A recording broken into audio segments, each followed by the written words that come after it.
स्वागत है आपके इस सीरीज में।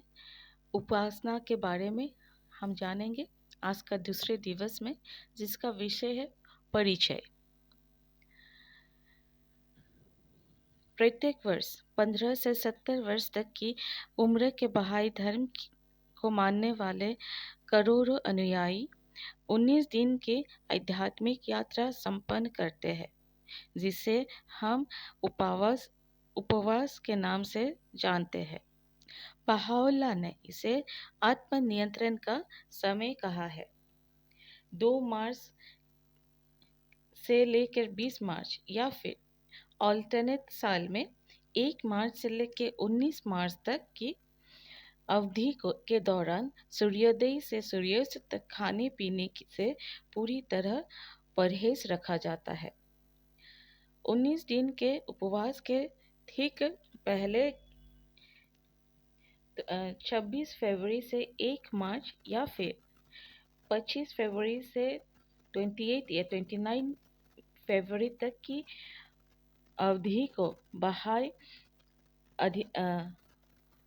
अधिदिवस कहते हैं। अधिदिवस को आयामहा या उल्लास के दिन भी कहा जाता है। उपवास के लिए तैयारियों का समय होने के अलावा बहाउल्लाह ने इसे दान का समय भी कहा है, जिसके बाद आत्मनियंत्रण की अवधि आती है। बहाउल्लाह कहते हैं, बहा के लोगों के लिए उपवास के ये दिन स्वयं करें, अपने सगे संबंधियों को और इनसे भी परे जाकर निर्धनों और जरूरतमंदों को खुशियाँ देने के दिन है तथा हर्ष और उल्लास के साथ अपने स्वामी के यशगान के दिन है। उनकी प्रशंसा और स्तुतिगान तथा उनके नाम के महिमा मंडल का समय। उपवास के बाद 21 मार्च या फिर 20 मार्च की वसंत ऋतु की उस तिथि को, जब रात और दिन बराबर होते हैं, नवरूज या नए दिन का उत्सव मनाया जाता है। यह वसंत और बहाई नववर्ष का पहला दिन है। बहाउल्लाह ने नवरूज को एक सहभोज के रूप में मनाने का निर्देश दिया है। सोगी एफेंदी के अनुसार 21 मार्च या 20 मार्च जैसे ही कि एक बार मास्टर ने स्पष्ट किया था,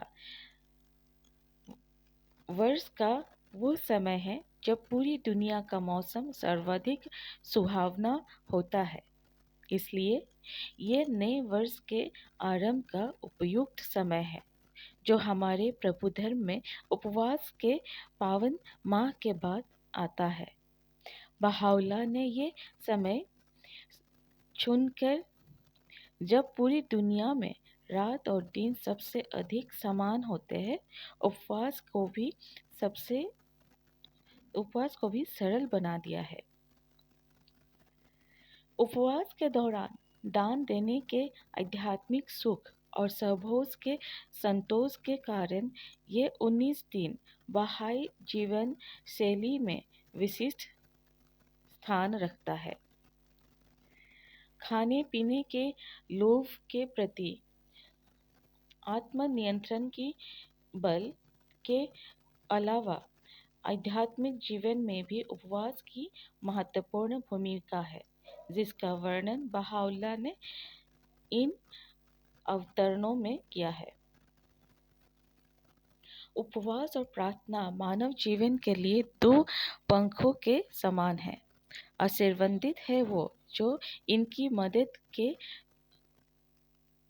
उड़ान भरकर समस्त जगतों के स्वामी प्रभु के प्रेम के स्वर्ग में प्रवेश करता है। अब्दुल बहा कहते हैं, आराधना जगत में उपवास और अनिवार्य प्रार्थना प्रभु के पावन विधान के दो शक्तिशाली स्तंभ है।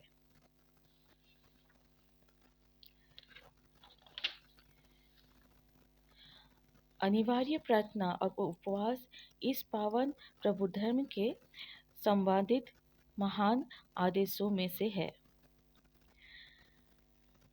अब्दुल बहा का संबंध स्तंभ शब्द का प्रयोग करना प्रभु धर्म में उपवास की महत्वपूर्ण भूमिका को रेखांकित करता है। स्तंभ शब्द का उपयोग किसी विशाल आकृति को सहारा देने वाले बुनियादी और सुदृढ़ संबल के लिए किया जाता है। किसी सुदृढ़ स्तंभ के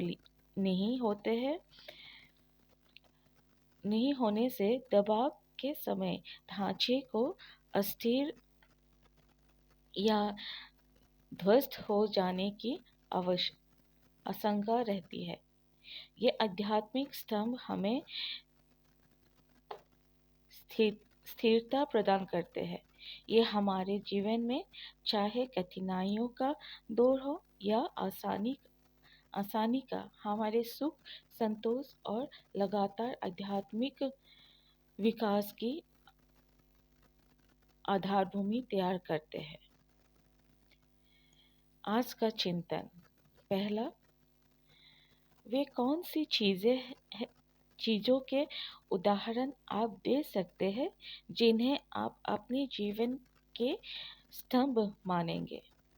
आप उन्हें स्तंभ क्यों मानते हैं? दूसरा, आप ऐसा क्यों मानते हैं कि उपवास प्रभु धर्म के स्तंभों में से एक है? आशा करते हैं कि इन दो बिंदुओं के साथ आप चिंतन करेंगे दिन भर और ये आपकी मददगार होंगे। आज के लिए बस इतना ही। धन्यवाद।